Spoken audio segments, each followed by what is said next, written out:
Hi అండి. అందరికీ నమస్కారం. Welcome to my channel. ఈ వీడియోలో ఏపీ ప్రభుత్వ ఉద్యోగులకు మరియు పెన్షనర్లకు తీపి కబురు. సిపిఎస్ ఉద్యోగులకు అదిరిపోయే శుభవార్త అండి. మరి పూర్తి వివరాలు ఏంటో వీడియోలో తెలుసుకుందాము. వీడియో ఎక్కడే గాని స్కిప్ చేయకుండా ఎండ్ వరకు చూసేయండి. అప్పుడే ఇన్ఫర్మేషన్ పూర్తిగా అర్థమవుతుంది. అలాగే వీడియో చూస్తున్న ప్రతి ఒక్కరు వీడియోకి లైక్ చేయండి ఫ్రెండ్స్. ఈ వీడియోని తోటి ఉద్యోగ, పెన్షనర్ మిత్రులతో అయితే షేర్ చేయండి. కొత్తగా మన ఛానల్ చూస్తున్నవారు ఇంకా ఎవరైనా సబ్స్క్రైబ్ చేసుకోకుంటే వెంటనే మన ఛానల్‌ని సబ్స్క్రైబ్ చేసుకోండి. సో, దీని ద్వారా నేను చేసే ప్రతి ఒక్క వీడియో మీ వరకు రీచ్ అవుతుంది. ఇక ఆలస్యం చేయకుండా వివరాల్లోకైతే వెళ్ళిపోదాము. ఫ్రెండ్స్, ఇక విషయానికొచ్చినట్లయితే ఆంధ్రప్రదేశ్ రాష్ట్రంలో అధికారంలో ఉన్న కూటమి ప్రభుత్వం ప్రస్తుతం ప్రభుత్వ ఉద్యోగుల పట్ల అత్యంత సానుకూలమైన వైఖరిని ప్రదర్శిస్తూ వరుసగా అనేక సంతోషకరమైన వార్తలను మరియు తీపి కబుర్లను అందిస్తోంది.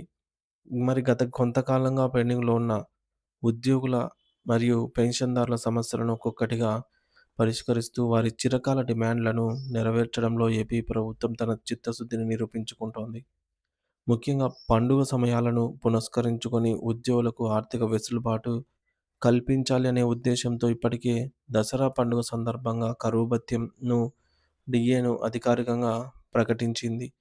అందులో అందరిలో ఉత్సాహాన్ని నింపింది. ఈ మేరకు మరి కేవలం దసరాకి పరిమితం కాకుండా ఆ తదుపరి వచ్చిన దీపావళి మరియు ఇప్పుడు మొన్నొచ్చిన సంక్రాంతి పండుగల వేళ కూడా ప్రభుత్వం అనేక వరాలను మరియు రాయితీలను ప్రకటించి ఉద్యోగ వర్గాల్లో పండుగ వెలుగును నింపింది.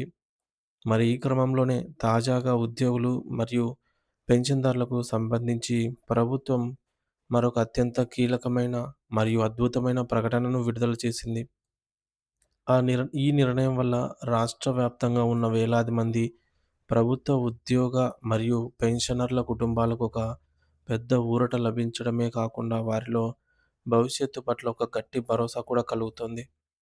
ప్రభుత్వ ఉద్యోగులకు అత్యంత నాణ్యమైన మరియు మెరుగైన వైద్య సేవను అందించడమే లక్ష్యంగా ప్రభుత్వం గతంలో ఒక ప్రత్యేక కమిటీని నియమించింది. ఆ కమిటీ తాజాగా ఒక కీలక సమావేశాన్ని నిర్వహించింది. వెలగపూడిలోని రాష్ట్ర పరిపాలనా కేంద్రమైన సచివాలయంలో జీఓఎంఎస్ నంబర్ 880 ద్వారా ఏర్పాటైన ఈ ఉన్నత స్థాయి కమిటీ సమావేశం గత నెల 30వ తేదీన అత్యంత ప్రాధాన్యతతో జరిగింది. ఈ సమావేశానికి రాష్ట్ర ప్రభుత్వ ప్రధాన కార్యదర్శి సిఎస్ విజయానంద్ గారు అధ్యక్షతన వహించారు. మరి దీనివల్ల ఈ కమిటీ నిర్ణయాలకు ప్రభుత్వంలో ఎంతో విలువ మరియు వేగం తోడయ్యాయి. ఈ సుదీర్ఘ చర్చల అనంతరం ఉద్యోగుల ఆరోగ్య భద్రతకు సంబంధించి కమిటీ కొన్ని చారిత్రాత్మకమైన నిర్ణయాలనైతే తీసుకుంది. ఇందులో ప్రధానంగా గతంలో తీవ్ర వివక్షకు గురైన పదవీ విరమణ పొందిన సిపిఎస్ ఉద్యోగులకు కూడా ఇప్పుడు హెల్త్ కార్డ్స్ సదుపాయాల్ని వర్తింపజేయాలని ప్రభుత్వం ప్రాథమికంగా నిర్ణయించడం ఒక గొప్ప మలుపుగా పరిగణించవచ్చు. మరి ఈ అత్యున్నత స్థాయి సమావేశంలో రాష్ట్ర పాలనలో కీలక పాత్ర పోషిస్తున్న అనేక మంది ఉన్నత అధికారులు పాల్గొన్నారు. ఇది సమస్య పరిష్కారం పట్ల ప్రభుత్వానికి ఉన్న పట్టుదలను సూచిస్తుంది.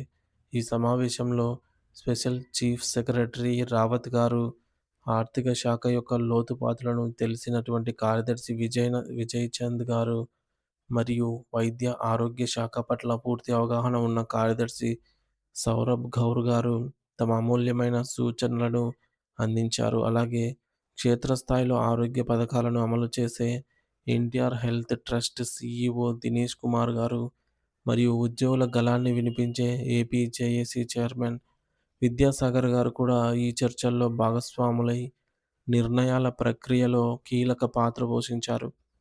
ఈ అధికారులందరూ కలిసి ఉద్యోగుల ఆర్థిక మరియు ఆరోగ్య స్థితిగతులపై సుదీర్ఘంగా చర్చించి ఒక ఏకాభిప్రాయానికి రావటం విశేషం.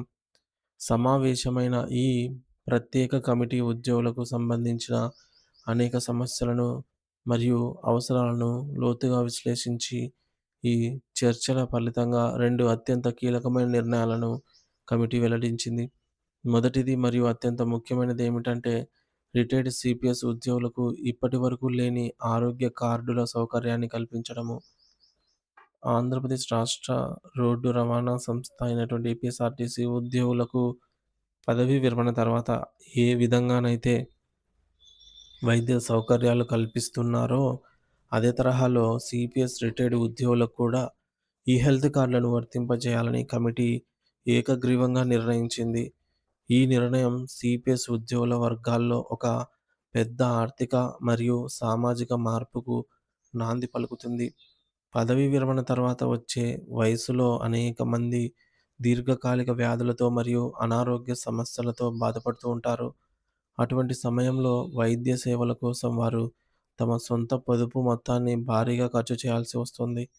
ఇప్పుడు ప్రభుత్వం వారిని హెల్త్ కార్డుల పరిధిలోకి తీసుకురావడంతో వారు కార్పొరేట్ ఆసుపత్రులలో నగదురహిత చికిత్స పొందే అవకాశం లభిస్తుంది. మరి దీనిపై సిపిఎస్ రిటైర్డ్ ఉద్యోగులు తమ హృదయపూర్వక హర్షాన్ని మరియు సంతోషాన్ని వ్యక్తం చేస్తూ ఉన్నారు.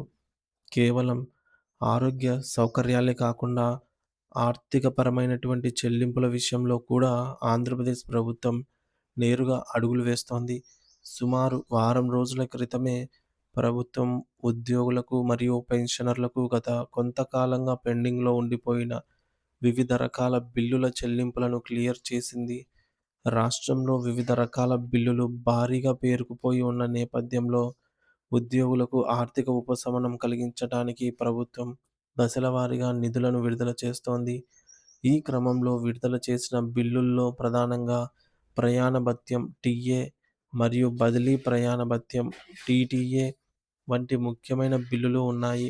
గత ఏడాది ఏప్రిల్ 1, 2025 నుండి ఉద్యోగులకు రావాల్సిన ఈ యొక్క టీఏ, టీటీఏ బకాయిల కోసం ప్రభుత్వం సుమారుగా 150 కోట్ల భారీ మొత్తాన్ని విడుదల చేయటం గమనార్హం. విధుల్లో భాగంగా దూర ప్రాంతాలకు ప్రయాణించే ఉద్యోగులకు మరియు బదిలీ అయిన వారికి ఈ నిధులు ఎంతో ఆసరాగా నిలుస్తాయి. ప్రభుత్వం తీసుకుంటున్న ఈ వరుస నిర్ణయాలు ఉద్యోగులలో ఒక కొత్త ఆశను మరియు నమ్మకాన్ని కలిగిస్తున్నాయి. ఇది పరిపాలనలో మరింత పారదర్శకతకు మరియు సమర్థతకు దారితీస్తుందని ఉద్యోగ సంఘాలు నమ్ముతున్నాయి.